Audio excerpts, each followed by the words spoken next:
সূরাতুল আলী ইমরানের 169 নম্বর আয়াতে আল্লাহ রাব্বুল আলামিন বলছেন, ওয়ালা তাহসাবান্নাল্লাযীনা কুতিলু ফি সাবিলিল্লাহ, যারা আল্লাহর পথে নিহত হয় তাদেরকে তোমরা কখনো মৃত বলো না, কখনো তাদেরকে তোমরা মৃত মনে করো না, বরং তারা তাদের রবের নিকট জীবিত এবং রিজিক প্রাপ্ত।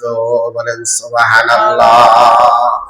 যারা আল্লাহর দ্বীনের পথে যারা নিহত হয় তারা কি নয়, মৃত নয়, তারা জীবিত, তারা জান্নাতে উন্মুক্ত ভাবে তারা চলাফেরা করে।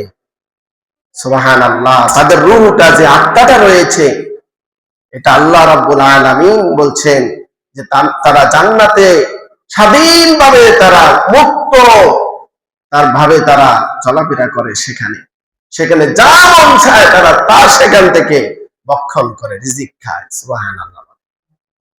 এই জন্য আমাদেরকেও সেই তামান্না অর্জন করতে হবে। বেয়ালের মতো 500 বছর বেঁচে কোনো লাভ নাই, আমাদেরকে সিংহের মতো 1 ঘন্টা লড়াই করে বাঁচতে হবে। ঠিক কিনা বলেন?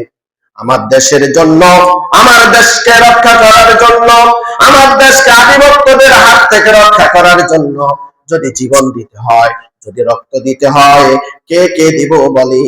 ইনশাআল্লাহ। আল্লাহর জন্য, আল্লাহকে সন্তুষ্টি করার জন্য, আমার দেশকে রক্ষা করার জন্য, দেশের সার্বভৌমত্বকে রক্ষা করার জন্য আমাদের নিঃশ্বাস থাকতে আমরা লড়ে যাব। ঠিক কিনা বলে?